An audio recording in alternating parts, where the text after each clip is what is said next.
नमस्कार साथियों, आपका बहुत बहुत स्वागत करता हूं आपके अपने YouTube चैनल निर्मल एस्ट्रोलॉजी पर। साथियों, आज हम बात करने वाले हैं केतु ग्रह के बारे में। यानी किसी भी व्यक्ति के जीवन में जब केतु ग्रह अशुभ हो जाते हैं तो वो किस प्रकार के लक्षण देते हैं, उनके सामान्य लक्षण क्या हैं, जिन्हें जानकर आप पहचान सकते हैं कि आपका केतु कहीं अशुभ तो नहीं है। और केतु के ऐसे बुरे प्रभावों से बचने के लिए बहुत ही असरदार और आसान 9 उपाय आज हम आपके लिए लेके आए हैं, जिन्हें आप अपने प्रयोग में लेंगे तो आप अपने अशुभ केतु को शांत कर सकते हैं। तो आइए साथियों, शुरू करते हैं आज का वीडियो और एक एक करके अशुभ केतु के लक्षणों को जानते हैं। सबसे पहले अशुभ केतु कौन कौन सी शारीरिक समस्याओं का कारक बनते हैं, इसे जानेंगे।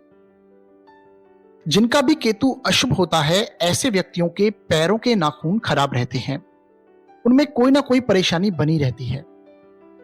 अशुभ केतु स्किन डिजीज का भी कारक बनते हैं, यानी त्वचा संबंधी बीमारियां, त्वचा में कहीं ना कहीं कट लग जाना, चोट लग जाना और घाव बन जाना, या फिर इन्फेक्शन जनरेट हो जाना, इन सभी के कारक अशुभ केतु ही होते हैं। हालांकि स्किन डिजीज के कारक बुध ग्रह भी बनते हैं और इसे हम अपने आने वाले वीडियोस में, जो कि बुध के ऊपर बेस्ड होगा, उसमें समझेंगे। साथियों, अशुभ केतु लेग प्रॉब्लम भी देते हैं, यानी पैरों की मांसपेशियों में दर्द रहना, हड्डियों में पेन रहना, या फिर साइटिका जैसी बीमारी हो जाना जो कि पैरों से संबंधित है, इसके कारक भी अशुभ केतु होते हैं। यूरिनरी प्रॉब्लम रहना, पेशाब संबंधी बीमारी होना, गुप्त रोग होना, ये सभी अशुभ केतु के ही कारक होते हैं। इसी प्रकार अशुभ केतु बीमारी होने का वहम देता है। बीमारी होगी नहीं, परंतु व्यक्ति को बीमारी होने का एहसास रहता है, एक भ्रम रहता है। और यदि बीमारी है तो डॉक्टर के पकड़ में नहीं आती, जांच में ही नहीं आती है। अब आप बोलेंगे कि राहु के केस में भी यही था। साथियों, राहु भी बीमारी होने का भ्रम निर्माण करता है, परंतु किसी ना किसी स्टेज में बीमारी पकड़ में ही आ जाती है। केतु के केस में ऐसा नहीं है। अशुभ केतु बीमारी कोई और होगी और उसका इलाज कोई और हो रहा होगा, यानी बीमारी पकड़ में नहीं आती अशुभ केतु के केस में। इसी प्रकार स्नेक बाइट, सर्पदंश, डॉग बाइट, इनका भी कारक अशुभ केतु ही होता है। यानी जीवन में कभी ना कभी आपको सांप ने या कुत्ते ने अगर काटा है तो इसका मतलब आपका केतु खराब है। या फिर किसी भी दवा का रिएक्शन होना, यह भी अशुभ केतु का ही कारक होता है।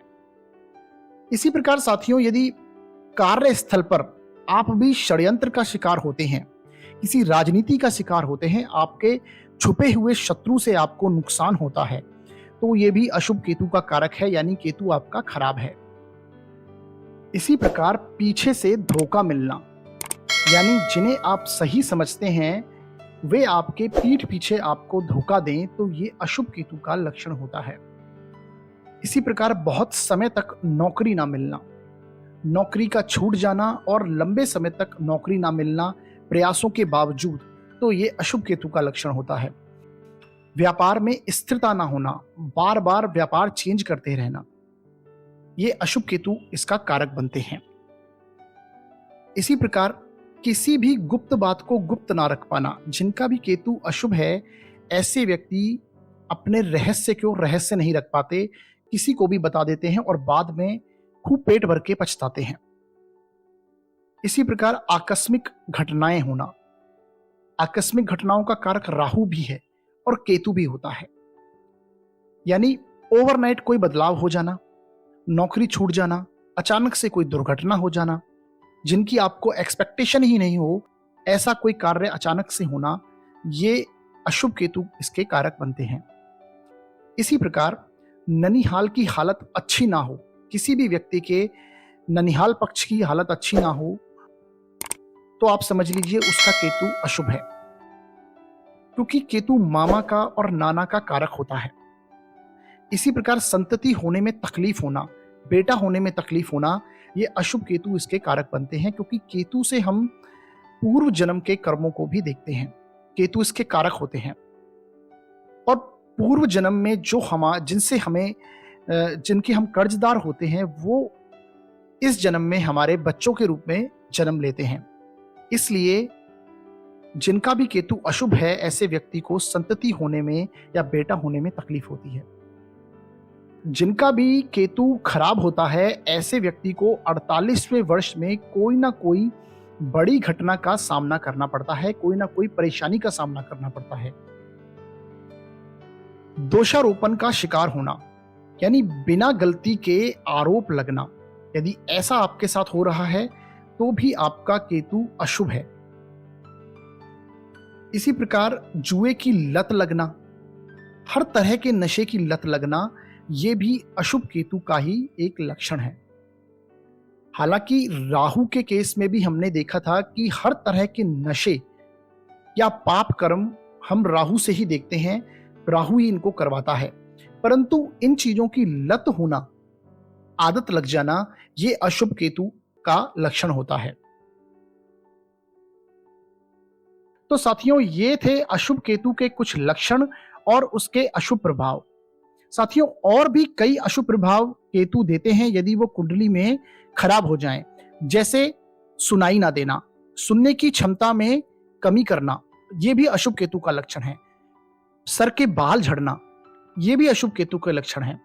परंतु साथियों, हम कोशिश करते हैं यहां पर आपको बिल्कुल सही और सटीक रूप से कम समय में आपको ज्यादा से ज्यादा जानकारी दे पाएं। अब हम ऐसा क्या करें कि जिससे केतु के अशुभ प्रभाव हमें ना मिलें, उनमें कमी हो और केतु शांत हो जाएं। ऐसे ही कुछ असरदार व आसान 9 उपाय आज हम आपके लिए लेके आए हैं। यदि आपका केतु खराब है तो एक बार इन उपायों को कीजिए, आपको 100% फायदा होगा, इसका लाभ होगा। आपके केतु शांत हो जाएंगे और आपको अच्छा फल देने लगेंगे। पहला उपाय है, यदि आप मंगलवार, बुधवार और गुरुवार को कोई भी धार्मिक किताब पढ़ें। साथियों, केतु अध्यात्म के कारक हैं। यदि आप अपने अंदर आध्यात्मिकता को जगाएंगे तो आपके केतु शांत होंगे, अशुभ केतु शांत होंगे और आपको वो लाभ पहुंचाएंगे। इसी प्रकार आपके घर में जो पूजा का स्थान है तथा सीढ़ियों के नीचे का स्थान है, वहां पर आप गंदगी ना रखें, कबाड़ ना रखें। वहां पर टाइम टू टाइम सफाई करते रहें, क्योंकि इन जगहों का कारक माना जाता है केतु। यहां पर सफाई रखने से आपका केतु शांत होगा और आपको अच्छा परिणाम देने लगेगा। इसी प्रकार अनाथ, विधवा, वृद्ध आश्रमों में जाकर आप सहायता कर सकते हैं। वहां पर जाकर दान कर सकते हैं, जितनी भी आपकी बने उतनी सहायता कर सकते हैं, क्योंकि इनका कारक माना जाता है केतु। ऐसा करने से आपका केतु आपको अच्छा परिणाम देने लगेगा और केतु बलवान होगा।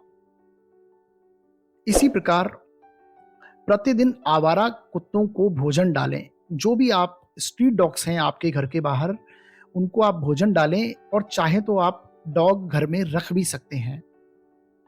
डॉग घर में रखने से केतु शांत होते हैं, अशुभ केतु का आपको नेगेटिव परिणाम कम हो जाएगा और पॉजिटिव परिणाम मिलने लगेगा।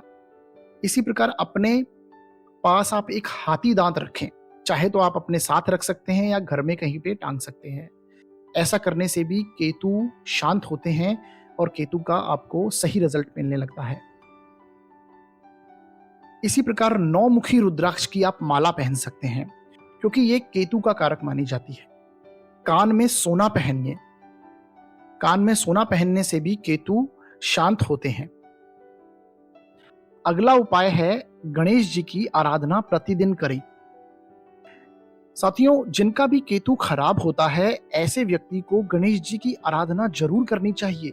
ये बहुत ही असरदार उपाय है, और खासकर बुधवार को गणपति अथर्व शीर्ष का पाठ अवश्य करना चाहिए, क्योंकि जिस प्रकार भगवान विष्णु ने केतु का सर विच्छेद किया था, उसी प्रकार गणेश जी का भी सर भोलेनाथ ने विच्छेद किया था।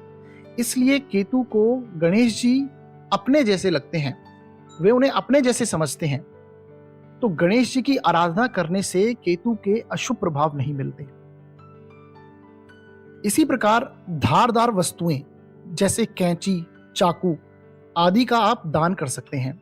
क्योंकि जितनी भी धारदार वस्तुएं हैं, शस्त्र वगैरह हैं, इन सबको हम, ये सब केतु के कारक होते हैं, इन सबको केतु से देखते हैं।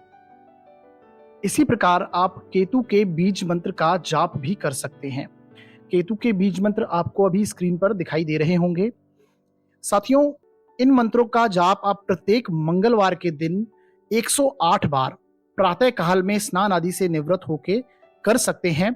और इसके साथ साथ आपको हनुमान जी की आराधना भी करनी है, क्योंकि साथियों केतु को कुजवत कहा गया है, मंगल की तरह कहा गया है, और मंगल के आराध्य देव हैं हनुमान जी, भैरव जी। तो आप इनकी आराधना कीजिए। साथ में प्रत्येक मंगलवार को प्रातः काल केतु के बीज मंत्र का जाप आप 108 बार करने से आपका अशुभ केतु शांत होता है और आपके केतु का अच्छा फल मिलने लगता है।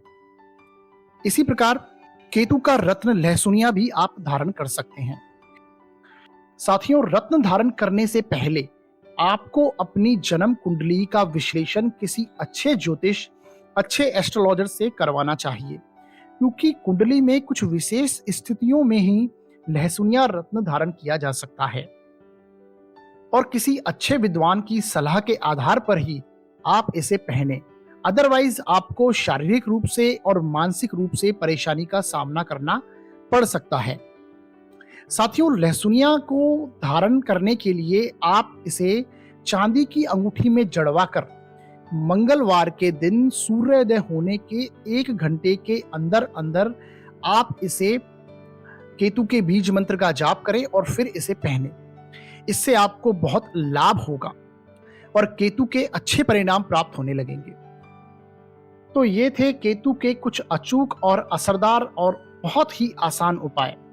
साथियों, यदि आपका केतु अशुभ है, आपको अशुभ परिणाम दे रहा है, तो आप भी इनमें से कोई 2 या 3 उपाय करके देखिए। आपका केतु शांत हो जाएगा और आपको इसका अच्छा परिणाम प्राप्त होने लगेगा। तो साथियों, अब बारी है हमारे वीडियो के अगले चरण की, यानी टिप ऑफ द डे की, एक ज्योतिष के बहुत ही इंपॉर्टेंट सूत्र की। तो साथियों, आज का ज्योतिष सूत्र कहता है कि यदि कुंडली में केतु नवम भाव में स्थित हो, चाहे कोई भी राशि हो, यहां पर यानी केतु यदि कुंडली में नवम भाव में स्थित हो और इस पर गुरु की दृष्टि कहीं से भी पड़ जाए। अब गुरु की दृष्टि कौन कौन सी होती है? 9वीं, 7वीं और 5वीं, यानी 5, 7 और 9 ये दृष्टियां गुरु की होती हैं।